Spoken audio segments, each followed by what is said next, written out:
Ang House already endorsed or transmitted the articles of impeachment o munang ilang obligasyon. So na-comply na nila. And on the part of the Senate, they will have to convene as an impeachment court. Last, I think yesterday or 2 days ago, the Senate President, Senator Cayetano, announced that they will convene on the 18th of May, 2026 as an impeachment court. In fact, he already sent a notice or notices to all members ng Senado nga mag-attend and prepare their robe, no? Masuksok na sila sa ilang robe, no? Inang todo, gabla, no? So, in short, ang next nga step is that they will convene. Now, once they convene as impeachment court, dara na masulod Bongbong Dennis ang adoption sang ila rules kung may mga amendment sila or may gusto sila i-introduce nga pagbago, no? Rules nila that includes attendance, sinong pwede maka-attend kinanglan bala physical attendance or ano tawag sini? Or pwede remote attendance because ang impeachment court can now rule on any motion, pwede makamove na, kay korte na sila, dira na matabo nga gina-expectar naton nga may ma-move nga i-dismiss ang case. Or remember, si Senator Cayetano nag-lay down nga they will adapt according sa results ang ilang majority caucus. Sila kuno nga 3C nag-agree na that they will adapt the existing rules sang impeachment sang Senate, meaning ang gingamit sang nagliligad nga impeachment or I think last year or during the first impeachment ni VP Sara nga later on it was declared by the Supreme Court to be, I think, unconstitutional or gimpauntat to the point nga nag-file na lang case si House, liwat, nag-initiate na lang si House. During that time, naka-establish sila sang rules, gin-adapt nila, that includes ang gumadumduman naton ang refer back to the House. Muna yung ginabantayan naton, no? Kay while they already they let's say naka-convene na sila Bongbong Dennis, that is not the end of the story. Kay hindi pa nabot silingon, ma-proceed sila dayon sa trial, no? Of course, nag-ambal sila, they will have to trash out some amendments kung may kinanglan i-amend sa rules. They will have to trash out if there are motions, okay? Or may mga amendment sila sa rules. Ang isa diri, I think last session nila when Senator Bato was already present, may gin-adapt I think ang Senate sang login confirm nila nga allowed mag-attend via video conferencing. Okay? So, inaya sa legislative work nila kay separate niya as an impeachment court. Pero there is a chance, Bongbong Dennis, that they will also adopt the rules that they will allow a sitting or incumbent senator to attend via video conferencing. Anong posible matabo? Posible, while Bato de la Rosa is not around or will not be physically present, there is a chance, Bongbong Dennis, basi pa atinon sa nila. Kay kung if there is a motion to adopt sa sina nga let's say additional nga guidelines or guideline nila sa impeachment court, sa impeachment trial, pagabutuhan na Bongbong Dennis, ang numero ara sa mayoriya. Kung adoption sa motion, except for the, let's say, conviction or acquittal, it only requires majority vote, okay? It does not require 2/3 votes. So there is a chance that they will introduce a motion allowing Senator Bato to attend via video conferencing or any other senator that will not be physically available. Pero unusual ni Bongbong Dennis, kaya ka impossible ina sa aton pananaw because, you know, ang korte, dapat ang mga judge, hindi, tumalagsahon lang niya during that time nga gina-allow lang niya ang video conferencing sa aton regular nga courts sa mga hearing naton or even sa session nila sa una during that time sa COVID, no? Pero subong sa korte sa regular nga mga trial, gina-allow na iya on a certain conditions nga ma-met. Pero ang judge should be in his court, no? Unlike before, nga hindi siya kakanto sa korte, gina-allow video conferencing. But always remember that the Senate Hall is the court. Amo na siya ang sala. Remember, Bongbong Dennis, that is not simply a structure. Hindi lang na siya building. May significance na siya. May ara na siya meaning. May legal significance ang opisina. Remember, even ang mga judges, hindi ka gani basta kakasal outside of your sala. Dapat sa sala ka gid nimo because your sala is your office. And the power vested upon a judge or any judicial let's say authority na attach na dira ang ila opisina sa Senado. So mga balantayan ta na Bombo Dennis, so matabo pag-convene, they will adopt the rules, may mga motions, then later on they will, after they thresh out the preliminaries, I think nagambal man si Senator Cayetano that they will immediately send a summon to the Vice President and all other siguro parties like the prosecutors, private prosecutors, defense counsel, and their clients, no? So, matabo Bombo Dennis, masumon para makasabat pa, no? Remember, pagpadala sa summon, they will, I think, provide the Vice President, I think, 15 days to file her answer or comment, no? So, amo na paglakat Bombo Dennis, then proceed to trial. But in the interregnum, before the trial, damo-damo pa ni Bombo Dennis magkalatabo. Amo ning aton expectaron. Kay nagahambal si Senator Cayetano, well, we will convene. No? And then he also said that they will not convict out of political reason. They will not also acquit by reason of political, let's say, affiliation. Pero why siya nagambal nga siyempre kung ano matabo dara. Kay ginapahigad na nila ang diskusyon Bombo Dennis nga mambal sila nga basi ipa-dismiss. Ang sabat nila permi, even si Senator Ping Lacson nagambal nga if Senate will have to, let's say, encounter a motion kag pagabutuan, mangibabaw ang binutuhay. So everything is possible.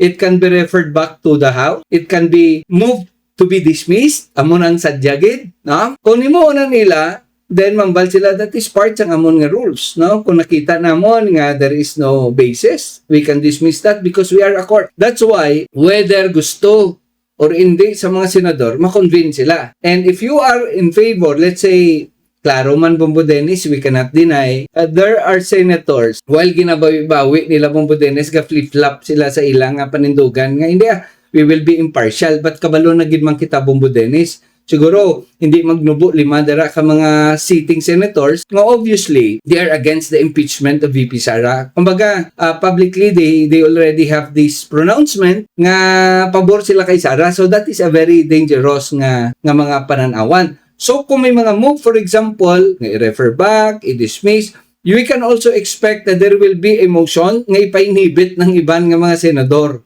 Okay? So, malapot gyapon sa binutuhanay, magilabot gyapon sa desisyon. So, medyo why kita problema Bombo Dennis that there will be a convening of the Senate as an impeachment court. Our tawag sini, ang climax diri, ang balantayan diri, ang balkona after the convening, diri sa mga before the trial, dira na Bombo Dennis ang aton nga mga balantayan.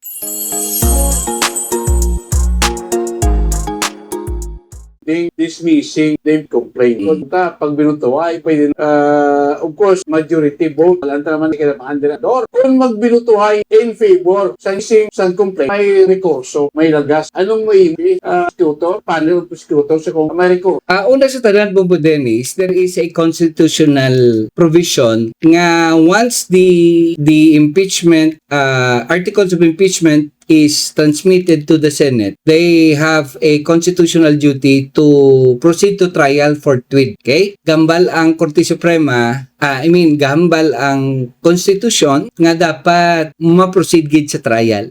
If you dismiss the case, you cannot proceed to trial. So that is, of course, it can be raised before the Bombo Dennis, it can be raised before the Supreme Court. Example, i-dismiss, ma-opponer ang mga, of course, ang mga complainant, ang prosecutors. Of course, that matter will now be raised with the Supreme Court, so delay naman. Okay? Mauntat na naman anay kay iagi anay sa Korte Suprema Bombo Dennis. Pero kung sundon ginaton strictly, hindi dapat ma-dismiss. Dapat in fact, if we can, evaluate ang mga opinion sang halos tanan nga mga retired Supreme Court justices while gavari sila sa iban nga, let's say, ang powers ang Senate Court or Impeachment Court to promulgate the rules, wala sila wala sila nag-aaway sa pagpati nga dapat mag-trial gid. Kay ang mandato sa mga senador is to proceed to trial and decide on the merits,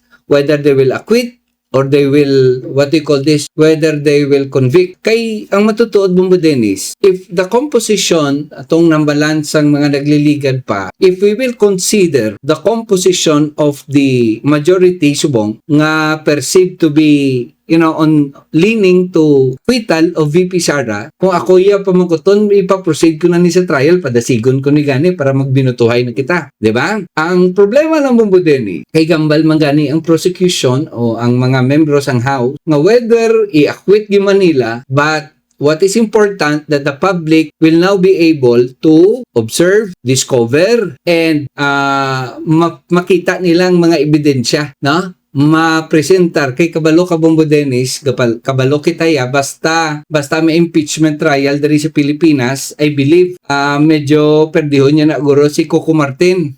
Okay? Kung kung manugtanaw lang, siguro bilog ng Pilipinas will watch the impeachment trial. Tanan bugtaw ni, iban gani siguro mapatukar pa na da sound system para kapamati lang ang ilang mga neighbors. So there is also a fear on the part of VP Sara kay miski ma-acquit pa siya if na-expose, for example, na-expose ang mga ebidensya. Balukad damo pumuluyo ta Bubo Dennis nga wala nakabati, kag wala nakabalo kung ano kinagakalatabo. And they will only discover during the trial. Pero may isa man nga in fairness with the siguro sa kausa ni Vice President Sara, they can also present evidence disproving the allegation. So, it's in either way, mamuklat gidya ang pumuluyo Bombo Dennis sa impeachment trial. Kung magatanaw kag mamati gid sila sa mga gakalatabo. Of course, gina-encourage naton nga tanan makuan gid dapat Bombo Dennis, no?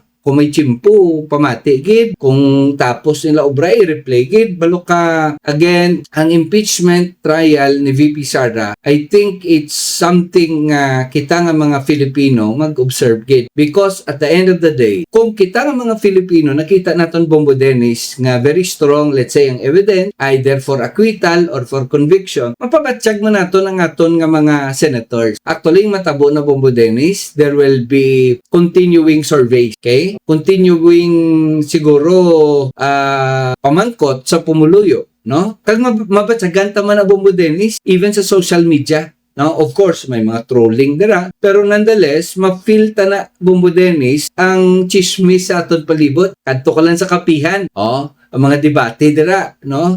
Kadto ka lang sa kilid balay mo da sa Tiangge, may istoryahan ina. So amo na sa Bombo Dennis ang kaimportante ang aton impeachment proceeding.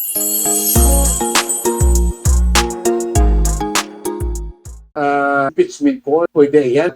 Wise and live coverage during that. May posibilidad. May posibilidad, but that will be very remote because you will be out of your mind nga i-isolate mong public. Dudahan ka sino magpasugod sina. Because impeachment is a public trial. Actually, impeachment, just like criminal cases, it's a case against the Filipino people versus kung sinong akusado, no? Pareho bala sa criminal cases naton. Galing ang impeachment is not a criminal court. May ginatawag sa it's a class of its own. Lain man siya, pero there is also may rules man sila on evidence, kaya pwede nila ma-adapt, pwede man nila ma-supply ang rules of court, no? Suppletory in character, pwede man sila ka-introduce ang ilang mga, rules on interpretation, liberal construction or strict construction. So may mga amuna Bombo Dennis, no? Nga mga ekspektaro naton.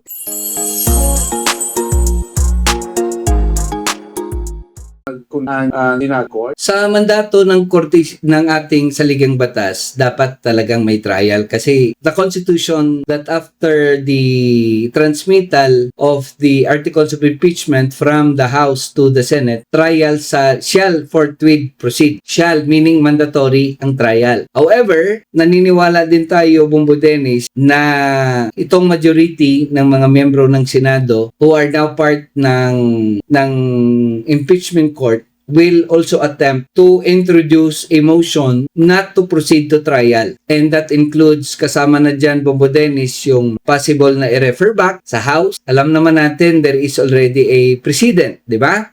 Na-refer back dun sa House. There is also a chance that someone will move to dismiss because you cannot stop. No? But remember, you have to remember, there is also a previous impeachment proceeding na dapat yung mag-move ng dismissal katulad ng korte is not the court or the judge, di ba? Unless the judge will dismiss the case motu proprio o after determining na walang basihan, walang probable cause o whatever, but under the impeachment proceeding, may i-expect tayong move to dismiss the case, no? So, may precedent, sabi nga ni Senator Cayetano, na we will adopt, kaming majority, we agreed that we will adopt yung existing na rules ng impeachment court na ginagamit and other existing rules adopted by the previous impeachment court. So doon yung papasok sa other, no? Yung mga rules na inadapt, yung mga ruling na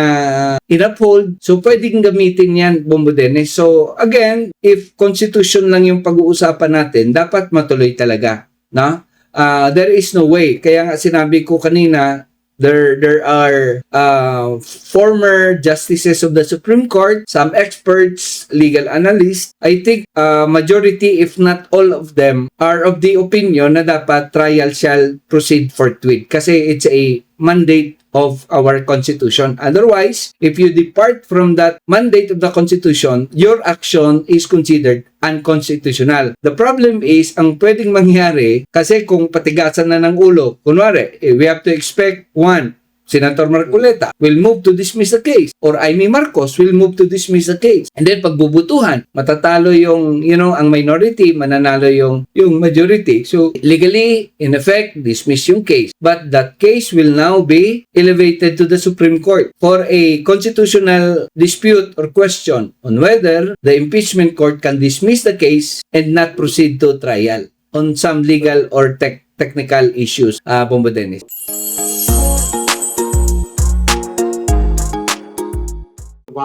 Recommend complaint. Ano matabo ito? Refer back, let's say sabihin na nila na kailangan the Senate or the House should provide a factual basis, kulang yung ebidensya, hindi na comply, sabihin natin, hindi na comply yung requirement ng due process, so ibalik nila doon for the House to reconsider. But the problem is, there is also a jurisprudence in the Constitution also states that the sole authority to initiate the impeachment proceeding is the House. So the Senate cannot direct or order the House to initiate again because they already initiated the impeachment proceeding. In fact, they already transmitted. Kaya na-transmit na nila doon sa House. So, ang question, kung pwede bang gawin, no? Kung pwede nilang gawin yan. Of course, we are expecting that, any Tom, Dick, and Harry can do that, no? Just to serve the purpose for which it is intended. Everything is possible under the Senate impeachment trial, Bombo Dennis.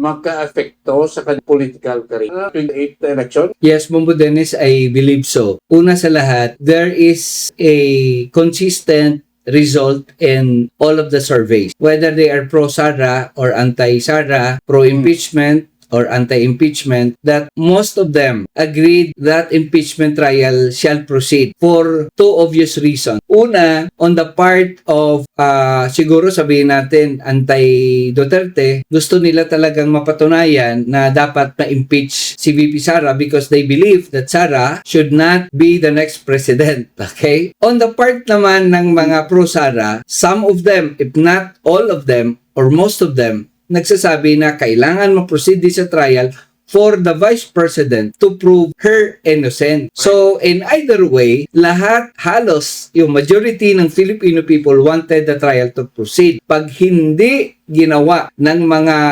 impeachment judges, ng mga senador, let's say, ang mga majority, that they will dismiss the case. Hindi lang maapektuhan ang kanilang career or yung kanilang re-election, but ultimately, I see a very dangerous situation. Magkakagulo talaga dito sa Pilipinas, Bombo Dennis. Sa totoo lang. Now, because that will be very obvious. That is for for those who wanted the trial to proceed, that can be considered as a betrayal of public trust. There will be another layer of siguro mga legal cases, kaso na ipafile against sa mga senador, so on and so forth. So, I think they will be also thinking about that.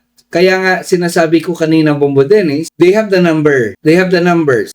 Kung titignan natin, it is impossible. If the 13 will stand for Sara Duterte, it is impossible for the prosecution to get at least 2/3. So that's 16. So that is highly improbable with this existing number. But remember, Bombo Dennis, with the presentation of evidence, let's say may mga damaging na evidence, and yung taong bayan, yung reaction ng taong bayan is really convinced na talagang dapat ma-impeach yung Vice President, probably, Bombo Dennis, mga politiko yan, okay? They also have this self-preservation, except those mga, sabihin natin, except yung mga DDS senators. Because right from the start, iba nga nagsasabi, they will die for the Dutertes. So very obvious yan. But the rest, yung iba, especially yung last time na sinasabi natin that there are also senators na merong vulnerabilities sa mga cases nila, posibleng makulong, posibleng makasuhan, they will also think,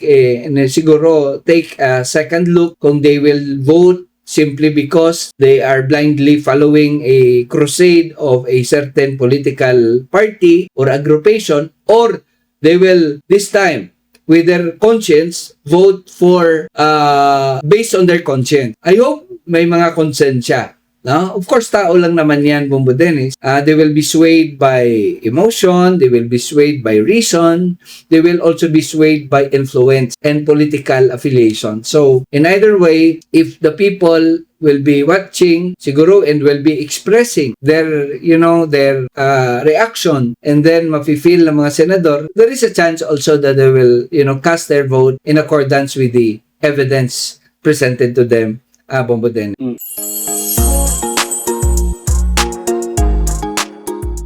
Side, Senator Judge, ang impeachment court nga mag-proceed sa trial. Yung mga kutyos niya mag-proceed sa trial, Vice President obliged gid nga ang iya presensya during the meetings.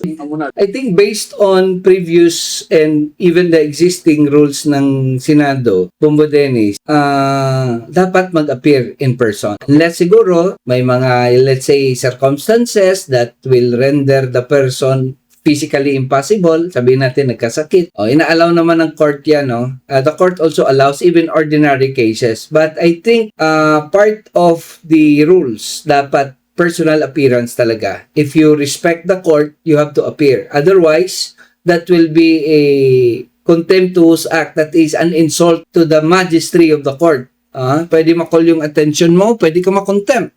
Okay? In fact, even ang ating mga ordinary court, regular court, sorry, not ordinary, but regular courts, pag hindi ka nag-attend sa trial, a judge can issue a bench warrant to arrest you para for you to appear before the court in the respect the authority of the court. Not the judge, but the court. That's why yun yung sinasabi ko, Bombo Dennis. Yung Senado mismo, sitting as an impeachment court, is a respectable institution, and it carries with it authority, including the authority and power to cite any parties in contempt, or they can also issue a warrant of arrest. Hindi lang ng akusado, including yung mga witnesses na sinusubpina and refuse to appear, and the reason is unjustified, the court can issue a warrant for their arrest. So, sa tanong na yan, Bombo Dennis, I think she will have to appear. Otherwise, there is also a repercussion dyan. Because people will also think, bakit ayaw mo mag-appear? Are you really not facing the the case head on? Or are you really that disrespectful? Kasi kung titingnan mo, hindi kasi lahat ng mga supporters ni Vice President Sara are really tinatawag nating diehard supporters. There are those na ayaw talaga, ayaw lang kay Marcos. But yung mga hindi talagang diehard supporters, pag nakita nila na this kind of leader does not deserve respect because hindi nga marunong magrespeto sa korte, that is a problem. No, that is a problem, Bobo Dennis. So, I think VP Sara, no, is for me, kung ako si VP Sara, I will have to attend, no, to show the people na I'm not, I will face this head on. Kaya nga, kung if you can recall, Bombo Dennis, lahat ng mga lawyers or siguro mga supporters ng mga Duterte, including VP Sara, they kept on saying na let's go to trial, diretso tayo sa Senado. If they will not siguro convince their client to appear, that is a bad story sa public, Bombo Dennis. That will speak volumes. Delikado yan, Bombo Dennis. But of course, sabi nga nila, after all, she can waive his presence. And therefore, kung seryoso lang, fair talaga, impartial yung Senate Court or impeachment court, well, in that case, kung ako yung, let's say, prosecutor, private prosecutor or public prosecutor, I can move to cite the accused to have waived her right to present her evidence. Diba? Kasi ganun nangyayari. After kahit sa ordinary case natin sa trial, no, pag hindi ka nag-appear, it can be declared, di ba, to have waived your right either to cross-examine the witnesses or to present your evidence. Nangyayari yan, sasabihin ng korte, okay, I will allow the prosecution to present their evidence without the other party. O meron nga tayo, Bombo Dennis, after your arraignment, umalis ka, after you posted bail, you jump bail, trial can proceed in absentia. Kahit wala yung akusado, trial can proceed, and the accused cannot be represented by anybody, not even his or her counsel, to put up a defense or to cross-examine witnesses. So there will be repercussion, the non-attendance of the accused or party to a case, Bombo Dennis.